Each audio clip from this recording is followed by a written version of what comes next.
అంజలి TV. అంజలికి వయసు పెరిగినా ఆమె అల్లరి పనులు మాత్రం తగ్గలేదు. కురుస్తున్న వానలో గెంతులేయడం, కాగితం పడవలు చేసి నీళ్లలో వదలడం వంటి చిన్నపిల్లల చేష్టలంటే ఆమెకు ఇప్పటికీ ప్రాణం.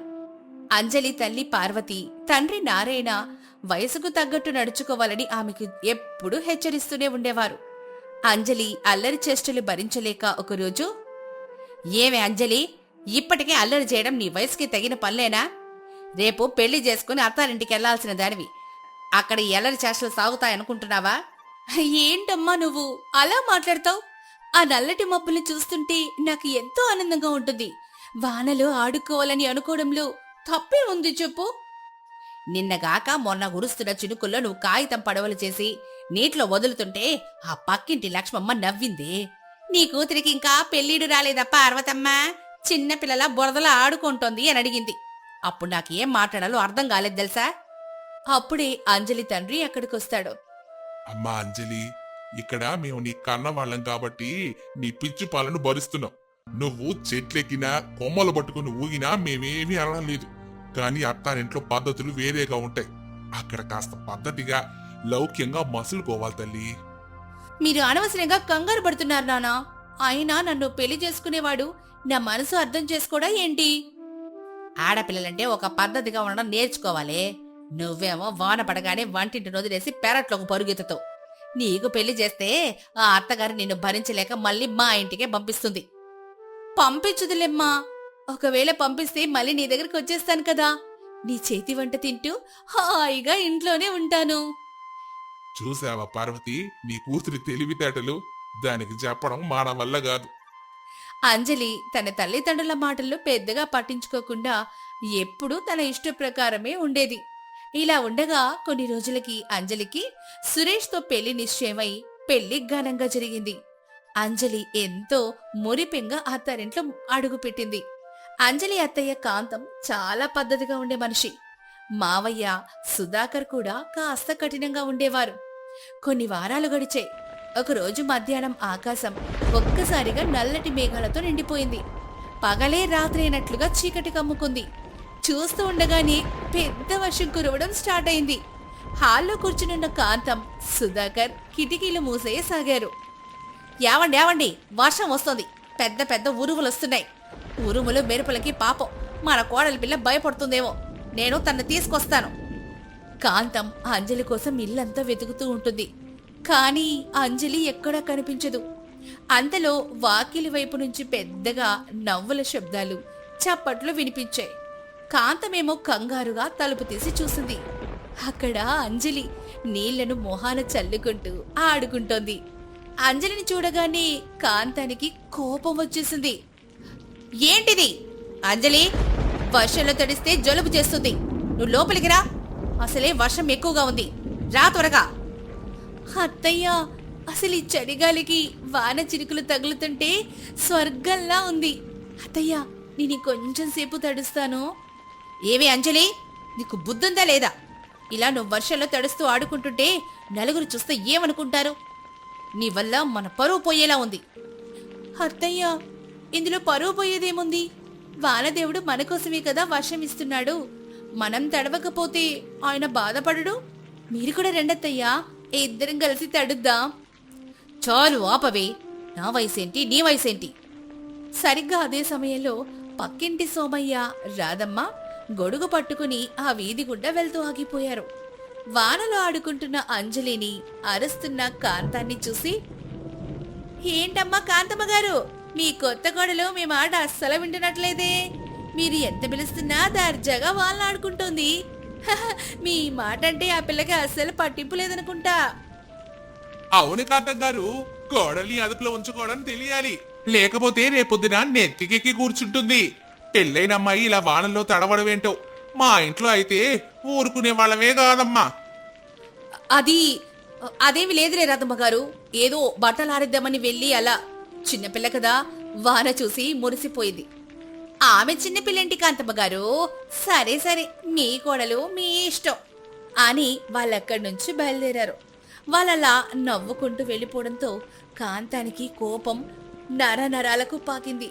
కొద్దిసేపటి తర్వాత వర్షం తగ్గిపోవడంతో అంజలి హాల్లో కడుగు పెట్టింది. అంజలి లోపలికి రాగానే, అంజలి, అసలు నీ మనసులో ఏముంది? నలుగురిలో నా పరువు తీయాలనుకుంటున్నావా? ఏవందత్తయ్యా, ఎందుకు అంతలా కోపడుతున్నారు? నేను చేసిన తప్పేంటి? ఏమైందా? ఆ పక్కింటి రాదమ్మా, సోమయ్య మనల్ని చూసి ఎంత మాటలన్నారో విన్నావా? కోడల్ని కంట్రోల్లో పెట్టడం తెలియదు అని నన్ను వెక్కిరించారు. నేను ఎన్నిసార్లు పిలిచినా ఎందుకు నువ్వు లోపలికి రాలేదు? అత్తయ్య, నేను వాళ్ళలో తడవడం వల్ల ఎవరికీ ఇబ్బంది లేదు కదా. నాకు చిన్నప్పటి నుంచి వానంటే చాలా ఇష్టం. అలా చేయకపోతే నా మనసు ఊరుకోదు. అయినా పక్కింటి వాళ్ళ మాటల కోసం నా ఆనందాన్ని ఎందుకు వదులుకోవాలి? అంజలి, మన అలవాట్లు ఇలా పిచ్చి చేష్టల్లో ఉండకూడదు. అత్తగా చెప్తుంటే ఎదురు సమాధానాలు చెప్తావా? ఎంత పొగరు నీకు? నా అలవాట్లు నా ఇష్టం మావయ్య గారు. నేనెవరికి హాని చేయడం లేదు కదా. నన్ను నా ఇష్టం ప్రకారం బ్రతకనివ్వండి. నేను వానలో తడిస్తే సమాజానికి ఏమొచ్చింది నష్టం? సరిగ్గా అదే సమయంలో సురేష్ ఆఫీస్ నుంచి అలసిపోయి ఇంటికొచ్చాడు. ఇంట్లో ఉన్న ఉద్రిక్తత వాతావరణం చూసి సురేష్ ఆశ్చర్యపోయాడు. ఏంటి మమ్మీ, ఏమైంది? ఇంట్లో అందరూ ఇంత సీరియస్ గా ఉన్నారు. అంజలి, నువ్వేంటి తడిసిపోయావు? ఏం చెప్పమంటావురా సురేష్? నీ పెళ్ళం చేష్టలు చూసి ఊరంతా నవ్వుకుంటున్నారు. ఆ పెద్ద వర్షంలో నిలబడి తడుస్తోంది. నేనొద్దని ఎంత మొత్తుకున్నా వినలేదు. పైగా ఎదురు తిరుగుతోంది. నన్ను మీ నాన్నను లెక్కే చేయట్లేదు. అంజలి, ఏంటిది? మమ్మీ చెప్తుంటే వినకుండా ఎదురు మాట్లాడతావా? ఈ వానలో తడవడం, పిచ్చి పనులు చేయడం లాంటి అలవాట్లు ఇకపై మానుకోవా? నువ్వేం చిన్నపిల్లవి కావు. కాస్త బాధ్యతగా ఉండు. సురేష్, నువ్వు కూడా నన్నే అంటున్నావా? నా మనసు నీకు బాగా అర్థమవుతుందనుకున్నాను. కానీ నువ్వు కూడా నన్ను తప్పు పడుతున్నావు. ప్రతిదానికి ఒక పద్ధతి ఉంటుంది అంజలి. ఇలా నీ అలవాట్లు మన పరువు తీసేలా ఉండకూడదు. ముందు నువ్వు మమ్మీకి సారీ చెప్పు. ఈ సారీ ఎందుకు చెప్పాలి? నేను ఏ తప్పు చేయలేదు. అలా అని అంజలి కోపంగా తన గదిలోకెళ్లి తలుపు గట్టి ఆ రాత్రంతా ఎంత పిలిచినా అంజలి బయటికి రాలేదు. రూంలోనే మౌనంగా ఏడుస్తూ ఉండిపోయింది. సురేష్ ఏమో హాల్లో సోఫాలో పడుకున్నాడు. మరుసటి రోజు ఉదయం అంజలి గది తలుపులు ఇంకా తెరుచుకోలేదు. కాంతానికి కాస్త అనుమానంగా, భయంగా అనిపించింది. అంజలి రాత్రి అన్నం కూడా తినలేదు కదా అని ఆమె నెమ్మదిగా గది తలుపులు నెట్టి లోపలికెళ్లి చూసింది. కాంతం ఆందోళనగా ఆమె నుదుటి మీద చెయ్యేసి చూసింది. అమ్మో, ఎంత జ్వరం! ఒళ్ళు కాలిపోతోంది. సురేష్, సురేష్, త్వరగా రా! కాంతం పిలవడంతో సురేష్ పరిగెత్తుకుంటూ వచ్చాడు. ఏమైంది మమ్మీ? అంజలికి జ్వరం వచ్చిందిరా. నిన్న వాన్లో తడిసింది కదా, అందుకే అంజలికి జ్వరం వచ్చేసింది. నువ్వు వెంటనే డాక్టర్ దగ్గరికెళ్ళి మందులు తీసుకొని రాపో. అలాగే మమ్మీ. సురేష్ వెంటనే డాక్టర్ దగ్గరికెళ్ళాడు. కాంతం మాత్రం అంజలి పక్కనే ఉంది. అంజలికి సేవ చేయడం మొదలెట్టింది. అమ్మో, చలి పెడుతోంది. నా కళ్ళు తిరుగుతున్నాయి. ఏం మాట్లాడకు తల్లి, నేనున్నాను కదా, నీకేం కాదు. కాంతమే స్వయంగా వేడివేడి మిరియాలు, సొంటి కషాయం కాచి అంజలికిచ్చింది. తాగు తల్లి అంజలి, ఇది తాగితే నొప్పులన్నీ తగ్గిపోతాయమ్మా. థాంక్స్ అత్తయ్య, నేను మీ మంచితనాన్ని అర్థం చేసుకోలేదు. నన్ను క్షమించండి. కానీ మీరు నాకు అమ్మలా సేవ చేస్తున్నారు. పిచ్చి తల్లి, నేను నీకు అమ్మలా కాదమ్మా, అమ్మలాంటిదాన్నే. నువ్వు నన్ను పరాయిదని అనుకున్నావా? ఆ రోజంతా కాంతం అంజలి పక్కనే కూర్చొని ఒక్క క్షణం కూడా కదల్లేదు. సమయానికి మందులేస్తూ, తడి పట్టీలు మారుస్తూ కాంతం తల్లిలా సేవలు చేసింది. మరుసటి రోజు అంజలికి జ్వరం తగ్గింది. ఆమె మెల్లగా కళ్ళు తెరిచి చూసింది. అంజలికి పక్కనే కాంతం అలసిపోయి కుర్చీలో తలవాల్చి నిద్రపోతూ కనిపించింది. కాంతం చేతులింకా అంజలి చేతిని గట్టిగా పట్టుకునే ఉన్నాయి.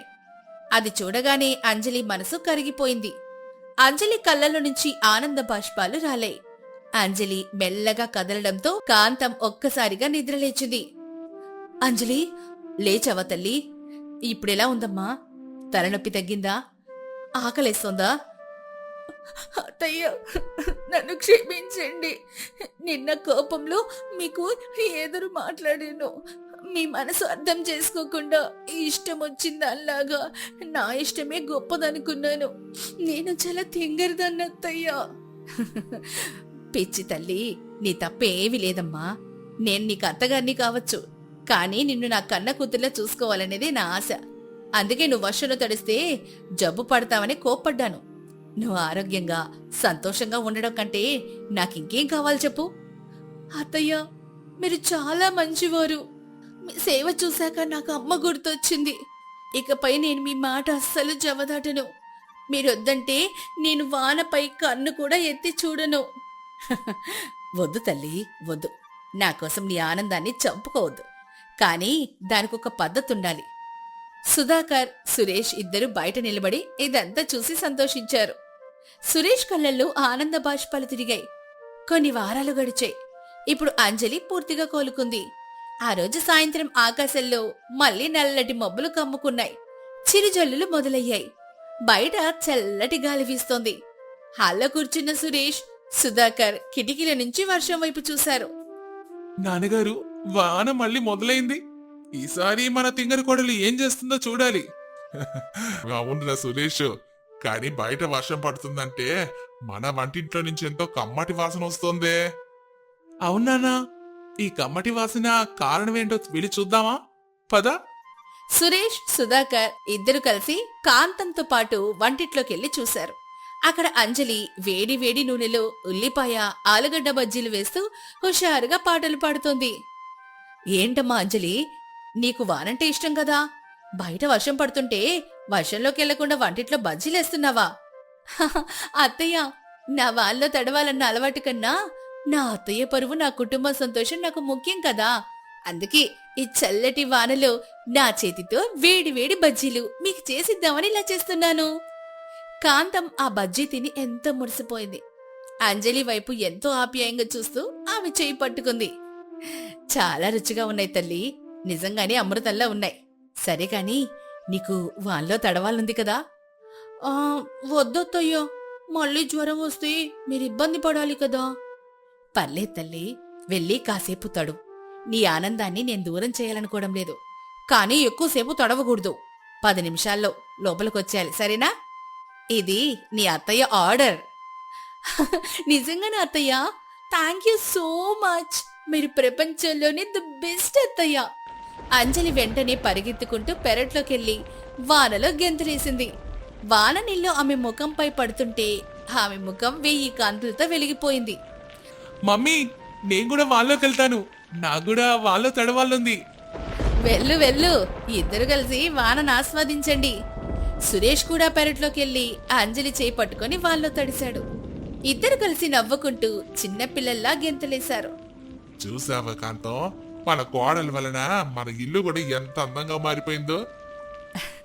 అవునండి, మన కోడలి అమాయకత్వమే మన ఇంటికి అసలైన అందం.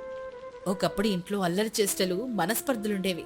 కానీ ఇప్పుడు ఆ ఇల్లు ప్రేమతో, పరస్పర అవగాహనతో, వెచ్చని కుటుంబ బంధాలతో నిండిపోయింది. ఆ వాన చినుకులు వారి బంధాన్ని ఎప్పటికీ చెరిగిపోనివ్వే విధంగా మరింత దృఢంగా మార్చాయి. గ్రామంలో రాఘవయ్య, శకుంతల దంపతులు తమ కొడుకు అరుణ్, కోడలు అంజలితో కలిసి నివసిస్తున్నారు. రాఘవయ్య రిటైర్డ్ ఉద్యోగి. అరుణ్ ఒక ప్రైవేట్ కంపెనీలో ఉద్యోగం చేస్తూ ఉన్నాడు. కోడలు అంజలి ఎంతో తెలివైనది, బాధ్యత గలది. అయితే ఈ ఇంట్లో పెద్ద సమస్య అత్తగారు శకుంతల. శకుంతల స్వభావం చాలా పిసినారితనం. రూపాయి ఖర్చు పెట్టాలన్నా 1000 సార్లు ఆలోచిస్తుంది. ఇల్లు నడపడంలో ఆమె చూపించే అతి పిసినారితనం ఒక్కోసారి కుటుంబ సభ్యులకు పెద్ద తలనొప్పిగా మారుతుంది. ఒకరోజు ఉదయం హాల్లో రాఘవయ్య పేపర్ చదువుతూ ఉండగా శకుంతల చేతిలో ఒక కాగితం పట్టుకొని అటూ ఇటూ తిరుగుతూ ఉంటుంది. అంజలి వంటింట్లో కాఫీ కలుపుతోంది. యావండే, ఆ పేపర్ కాసే పక్కన పెట్టి నేను చెప్పేదేనండి. ఈ నెల కిరాణా సరుకుల బడ్జెట్ చాలా ఎక్కువైపోతోంది. ఇలాగైతే మనం సంపాదించిన డబ్బులన్నీ వంటగదులని కరిగిపోతాయి. ఏంటి శకుంతల, ప్రతి నెల నీకిదే గోల? మనం తినే తిండి విషయంలో కూడా అంత పిసినాతనం చూపిస్తే ఎలా అంటావు? మంచి ఆహారం తింటేనే కదా ఆరోగ్యం బాగుంటుంది. మీకంతా సుఖంగా మాట్లాడడం అలవాటైపోయింది. ఇల్లు గడవాలంటే ఎంత కష్టమో నాకే తెలుసు. ఈసారి నేను ఒక పెద్ద నిర్ణయం తీసుకున్నాను. మన వీధి చివరున్న సౌకబార శనరామయ్య లేడు, ఆయన దుకాణంలో సరుకులే కొనాలి. అక్కడే కొన్ని వస్తువులు సగం ధరకే దొరుకుతాయి. అలా అనుకుంటూ ఉండగా అంజలి చేతిలో కాఫీ కప్పులతో హాల్లోకొస్తుంది. అత్తయ్య, కాఫీ తీసుకోండి. కానీ మీరు చెప్పిన చినరామయ్య దుకాణంలో సరుకుల నాణ్యత అస్సలు బాగోదత్తయ్యా. అక్కడ అమ్మే నూనె పప్పులు అన్ని కల్తీవని చుట్టుపక్కల వాళ్ళు చెప్పుకుంటున్నారు. తక్కువ ధరకు వస్తున్నాయి కదా అని కల్తీ వస్తువులు కొనడం మంచిది కాదు కదా. ఓ సిత్తంగర్ కొడలా, నీకు డబ్బులు విలువ తెలియదే. ఈ రోజుల్లో బ్రాండెడ్ వస్తువులని కేవలం ప్రకటనల కోసమే ఎక్కువ ధర పెడతారు. చినరామయ్య ఇచ్చే లూజు నూనెైనా పప్పులైనా ఒకటేనే. రుచిలో తేడా ఏముంటుంది చెప్పు? డబ్బు ఆదా అవ్వడమే నాకు ముఖ్యం. రుచి మాట దేవుడెరుగత్తయ్యా, ఆరోగ్యం పాడవుతుంది. మొన్న పక్కింటి దుర్గమ్మ కూడా అక్కడే కారం పొడుకొని తెచ్చుకుంది. అందులో ఇటుక పొడి రంగు కలిపారని గొడవ చేశారు తెలుసా? అదంతా వాళ్ళ అసూయమ్మా. చినరామయ్య తక్కువ ధరకిస్తుంటే మిగిలిన దుకాణ వాళ్ళు ఇలాంటి అబద్ధాలు ప్రచారం చేస్తున్నారు. నువ్వు ఎక్కువ మాట్లాడకుండా నేనే సరుకులు తెస్తే వాటితోనే వంట చేయాలి. నీ ఆధునిక ఆలోచనలో నా దగ్గర చూపి మాకు. శకుంతల, కోడలు చెప్పే దానిలో కూడా నిజం ఉంది. మనం వయసులో ఉన్న వాళ్ళం కాదు. కల్తీ నూనెలు తింటే గుండె జబ్బులు వస్తాయి. అరుణ్ కూడా రోజు ఆఫీస్కి వెళ్ళి కష్టపడుతున్నాడుగా. వాడికి ఏమైనా మంచి భోజనం పెట్టాలి కదా. మీకు కూడా కోడలు రాగానే బుద్ధి మారిపోయినట్టుందే. ఈ ఇంట్లో నా మాటే నడవాలి. అరుణ్ కూడా నా పెంపకంలోనే పెరిగాడు. వాడికి లేని అభ్యంతరం మీకెందుకట? అరుణ్, మరి అరుణ్ ఇలా రా నాయనా ఒకసారి. అప్పుడే అరుణ్ స్నానం చేసి ఆఫీస్కి సిద్ధమవుతూ హాల్లోకి వస్తాడు. ఏంటమ్మా ఉదయాన్నే అందరు నా పేరు చెప్పిస్తున్నారు? ఏం జరిగింది? చూడు నాన్న, నీ భార్య నా పొదుపు పద్ధతులను తప్పు పడుతోంది. నేను తక్కువ ధరకి కిరాణా సరుకులు తెస్తుంటే ఈమె వద్దని వాదిస్తోంది. నువ్వే చెప్పు, డబ్బులు దాచడం తప్ప? అంజలి, అమ్మ చెప్పేది కూడా ఒక అందుకు నిజమే కదా. డబ్బులు ఆదా చేయడం మంచిదే కదా. అమ్మకు ఇల్లు ఎలా నడపాలో బాగా తెలుసులే. ఏంటండి మీరు కూడా అత్తయ్యకి సపోర్ట్ చేస్తున్నారు? కల్తీ నూనె చౌకబారు పప్పుల వల్ల వచ్చే నష్టాల గురించి ఆలోచించట్లేదు? సరేలే, అమ్మ తెచ్చే సరుకులు మరీ అంత దారుణంగా ఏముంటాయిలే గాని. అమ్మా, నీకు నచ్చినట్లే చేయండి. నాకు ఆఫీస్కి టైం అవుతుంది. ముందు నాకు టిఫిన్ పెట్టండి. అప్పుడు అరుణ్ మద్దతు దొరకడంతో శకుంతల మరింత ధైర్యం వచ్చింది. ఆమె వెంటనే చినరామయ్య దుకాణానికి వెళ్లి మార్కెట్ ధర కంటే చాలా తక్కువ ధరకి దొరికే లూజ్ నూనె, తెల్లగా పాలిష్ చేసిన పప్పులు, రంగు కలిపిన కారం పొడి, ముక్కిపోయిన బియ్యం ఇవన్నీ కొనుగోలు చేసి ఇంటికి తెచ్చింది. అంజలి ఆ సరుకులు చూసి తీవ్ర ఆందోళనకి గురైంది. ఆ సమయంలో వంటగదిలో అంజలి సరుకులను పరిశీలిస్తోంది. శకుంతల గర్వంగా నిలబడి ఉంది. అత్తయ్య, ఈ నూనె చూడండి ఎంత నల్లగా ఉందో. దీని నుంచి ఒక రకమైన కెమికల్ వాసన వస్తోంది అత్తయ్య. ఇక ఈ కారం పొడి, బాబోయ్, ముట్టుకుంటేనే చేతికి రంగు అంటుకుంటుంది చూడండి. ఈ బియ్యంలో సగం పురుగులున్నాయి. దయచేసి ఇవి వాడొద్దత్తయ్యా. చాలు చాలు, నీ వంకలు పెట్టడం ఆపు. బియ్యంలో పురుగులుంటే ఎండలో పెడితే పోతాయి. నూనె వేడి చేస్తే వాసన రాదు. నేను చెప్పినట్లే ఈ నూనెతోనే ఈరోజు కూర చేయి. వస్తువులు వేస్ట్ చేయడం నాకు అస్సలు నచ్చదు చెప్తున్నా. సరే అత్తయ్య, మీ ఇష్టం. కానీ ఏదైనా సమస్య వస్తే మాత్రం నా బాధ్యత కాదు. ఏ సమస్య రాదు గానీ మేమంతా ఇన్నాళ్ళు ఇలాంటివే కదా దీన్ని పెరిగామా. నువ్వు నీ వంట పని పూర్తి చేయి ముందు. అలా అనుకుంటూ ఉండగా అత్తగారి ఒత్తిడి మేరకు అంజలి ఆ చౌకబారు, కల్తీ సరుకులతోనే వంట చేయాల్సి వచ్చింది. రాత్రి భోజన సమయంలో అందరూ కూర్చొని తిన్నారు. అన్నం ముద్ద దిగడమే కష్టంగా ఉన్న శకుంతల భయానికి ఎవ్వరూ ఏం మాట్లాడలేదు. అయితే అసలు కథ అర్ధరాత్రి మొదలైంది. ఆ రోజు అర్ధరాత్రి 2 గంటల సమయంలో అరుణ్ గదిలో నుంచి గట్టిగా అరుపులు వినబడ్డాయి. అరుణ్ కడుపు పట్టుకుని బెడ్ పై దొర్లుతూ ఉంటాడు. అమ్మా, నాన్న, అంజలి, చచ్చిపోతున్నాను. కడుపులో భయంకరమైన నొప్పి వస్తుంది. వాంతులవుతున్నాయి. ఏమైందండి? అంత నొప్పిగా ఉందా? నేనప్పుడే చెప్పాను కదా ఆ కల్తీ వంటలు తినొద్దని. అప్పుడు శకుంతల, రాఘవయ్య కంగారుగా గదిలోకి పరిగెత్తుకుంటూ వస్తారు. రాఘవయ్య కూడా కడుపు పట్టుకొని వణుకుతూ ఉంటాడు. ఏమైంది నాన్న అరుణ్? ఎందుకలా అరుస్తున్నావు? శకుంతల, అరుణ్ ఒక్కడే కాదే, నాకు కూడా పేగులు తెగిపోతున్నట్టు నొప్పి వస్తుంది. గొంతులో మంట పుడుతోంది. నువ్వు తెచ్చిన ఆ చౌకబారు నూనె మహిమే ఇది. అయ్యో, ఏంటండి ఇది? నాకు కొంచెం కడుపులో తిప్పినట్టు అనిపిస్తోంది గాని ఇంత నొప్పి లేదులే. ఏదో గాలి దోషం అనుకుంటా. అత్తయ్య, ఇంకా గాలి దోషమని మూఢనమ్మకాలు నమ్మకండి. అది ఖచ్చితంగా కల్తీ ఆహారం వల్ల వచ్చిన ఫుడ్ పాయిజనింగ్. అరుణ్ గారి పరిస్థితి అసలు బాలేదు. వెంటనే ఆసుపత్రికి తీసుకెళ్ళాలి. అవునమ్మా, త్వరగా ఏదో ఒకటి చెయ్యండి, నేను భరించలేకపోతున్నాను. అలా అనుకుంటూ అరుణ్ రాఘవయ్యల పరిస్థితి క్షీణించడంతో అర్ధరాత్రి పూట అంజలి ఎంతో కంగారు పడుతూ దాన్ని నగరంలోని ఒక ప్రైవేట్ ఆసుపత్రికి తరలించింది. ఆసుపత్రిలో అత్యవసర విభాగంలో వారికి చికిత్స ప్రారంభమైంది. ఆసుపత్రి కారిడార్లో శకుంతల ఏడుస్తూ కూర్చునుంటుంది. అంజలి డాక్టర్తో మాట్లాడి వస్తుంది. అంజలి, డాక్టర్ గారు ఏం చెప్పారమ్మా? నా కొడుక్కి మొగడికి ఏం ప్రమాదం లేదు కదా? ప్రమాదం ఏం లేదత్తయ్య, కానీ తీవ్రమైన ఫుడ్ పాయిజనింగ్ అయిందని చెప్పారు. కల్తీ నూనె, రసాయనాలు కలిపిన కారం వల్ల కడుపులో ఇన్ఫెక్షన్ బాగా ఎక్కువైంది. ఇద్దరికి సెలైన్ బాటిల్స్ ఎక్కించారు. మరి కొన్ని గంటల అబ్జర్వేషన్లో ఉంచాలన్నారు. దేవుడా, నా కొడుకు ఇలాంటి పరిస్థితి వస్తుందని అనుకోలేదే. అంతా నా వల్లే జరిగింది. అవునత్తయ్య, అంతా మీ వల్లే. రూపాయి ఆదా చేద్దామని మీరు చూపించిన పిసినారితనం ఈరోజు ఇద్దరి ప్రాణాల మీదకు తెచ్చింది. అప్పుడే వార్డ్ బాయ్ వచ్చి అంజలికి కొన్ని ప్రిస్క్రిప్షన్స్ బిల్స్ చేతికిస్తాడు. మేడం, వీటికి సంబంధించిన బిల్ కౌంటర్లో కట్టాలి. మెడిసిన్స్ కూడా వెంటనే తీసుకురండి. సరేనండి అత్తయ్య, మీరు ఇక్కడే ఉండండి, నేను వెళ్ళి మందులు తీసుకొస్తాను. ఆ రాత్రి ఆసుపత్రి ఖర్చుల బిల్లులు చూసి శకుంతల గుండె ఆగినంత పనైంది. ఆమె దాచుకున్న డబ్బుల కంటే ఈ బిల్లులు ఎన్నో రెట్లు ఎక్కువగా ఉన్నాయి.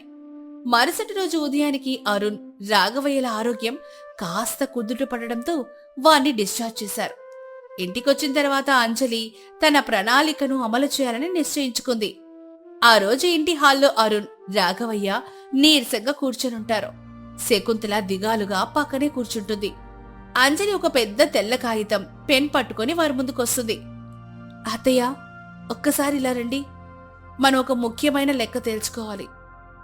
ఏంటి అంజలి, ఇప్పుడు లెక్కలు దేనికమ్మా? నా ప్రాణం మీదకొచ్చింది ఇక్కడ. ప్రాణాల మీదకి తెచ్చుకుంది మీరే కదా అత్తయ్య. అందుకే మీరు చేసిన పొదుపు లెక్కలు ఎలా ఉన్నాయో ఈ కాగితం మీద రాసి చూపిస్తాను.